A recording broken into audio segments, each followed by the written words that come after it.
Real snakes, costumed Wookiees, CGI aliens, Harrison Ford has acted alongside all of them in his singular career.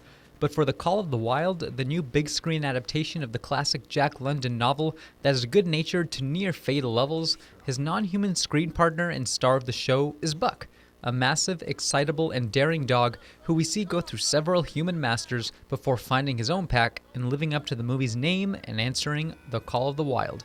Director Chris Sanders' new movie and his live-action feature debut is the focus of this week's screen test. That's mine. Hey, thanks. Buck is not the performance of a real dog, nor is it a total CGI creation. He's brought to life via a motion capture performance from Terry Notary.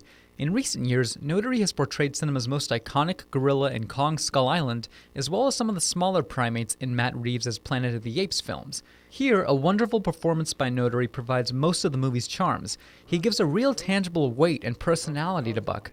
We're never supposed to be tricked into thinking it's a real dog at Harrison Ford's side, just a believable one that fits into the largely cartoonish world of the movie. He's very easy to love, and the slightest of his human expressions are easy to be entranced by kids, definitely, and perhaps by parents as well. The story itself isn't handled as delicately. Michael Green's screenplay tends to over-explain itself into lifelessness with some needless voiceover from Ford. The first half of the film is a fairly brisk, if familiar, jaunt as Buck begins to find his place as the leader of a pack of sled dogs. Then the baton is passed to a second half that's starved for narrative thrust, despite the presence of Harrison Ford, who seems both well aware and well off that his natural chummy screen presence is more than enough for audiences in 2020. This is one of the very few live-action roles that Ford has had in recent years outside of the Star Wars franchise. All day looking at maps and pictures of the mountains, dreaming about what was on the other side. The movie is perfectly watchable once Ford's Jack Thornton and Buck are paired up, but it lacks any untamed tension that you'd expect from a movie with this title. When a foe ends up meeting a fiery demise, I felt a bit of whiplash. Nothing up to this point in the movie had indicated a story with such teeth.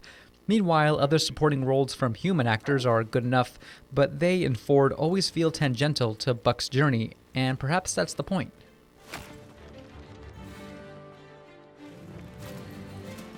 Beyond the CGI magic and human performance behind Buck, The Call of the Wild is visually akin to a pristine natural history museum exhibit brought to life. Other CGI animals convincingly growl, whimper, and hop, avalanches roar, winds howl, and sweeping shots of uncharted Alaska are gorgeous to see.